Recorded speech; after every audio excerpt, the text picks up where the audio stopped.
In this video, I will tell you how each of my portfolio projects indicate the outcomes for my degree in Human and Social Services. The first outcome is information literacy and communication. I put my project for principles of sociology in this category. I believe I reached this outcome because I made a PowerPoint explaining what methods of sociology and social control have affected my organization. To meet my outcome, I identified the goal of the project. Next, I used online search engines to find relative information for my project. Then I evaluated my sources to determine if they were credible. Finally, I presented my findings on PowerPoint. The second outcome is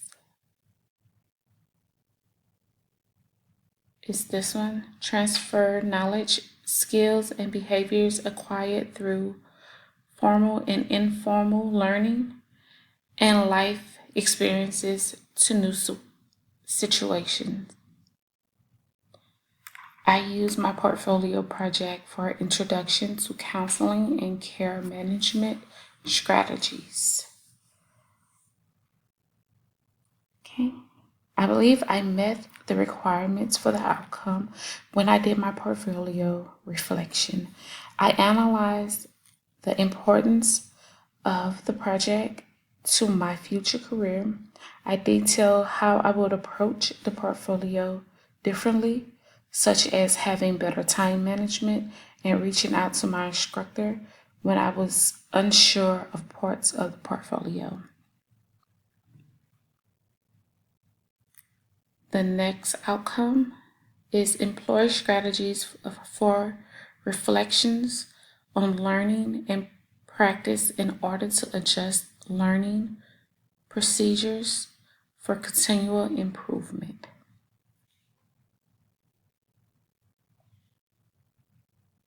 I also use introductions to counseling and care management strategies for this outcome. I believe my portfolio project, when I portrayed a case manager,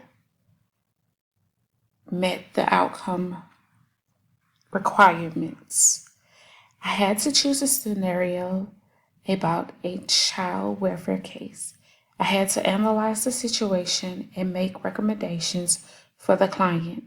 To meet the requirements for this section, I reviewed my work and made notes on this to fix and improve my work. Once I made the changes, I submitted my work for a peer review. I analyzed their suggestions and made corrections as I seen fit.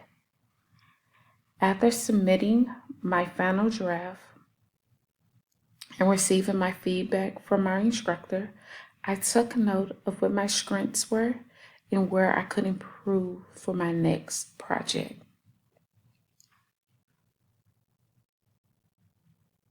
Okay, the next outcome is follow established methods of inquiry and mathematical reasoning to form conclusions and make decisions. For this outcome, I use macroeconomics. Okay. For the portfolio project, I had to apply and analyze the impact of market forces related to supply and demand models. I had to determine what I was looking for in each problem, supply or demand. Next, I gathered the relative information and data to solve each problem. Finally, I identified each variable and factors that could influence my findings. The next outcome is participate in social, academic, and professional communities for individual growth and to function as a citizen of a multicultural world. For this outcome, I chose Career Development 1 Theory and Practice. I wrote a career action plan. The plan was developed throughout my time in the course and included evidence of my knowledge and skills. Creating and following a plan has helped me to ensure I have the knowledge, skills to advance in my career. I met this outcome by embracing diversity and fostering inclusion interactions with my classmates. My next outcome is demonstrate an understanding of patient, client, customer service needs within the continuum of human and social service environments. For this outcome, I chose cultural competence in the health services. In the portfolio project, I had to create a care plan based on my client's situation and concerns. The plan had to show respect and consideration for the client's background and demographic characteristics. My plan of care pointed out services available in my area, state, and nationally that would be beneficial to my client. The next outcome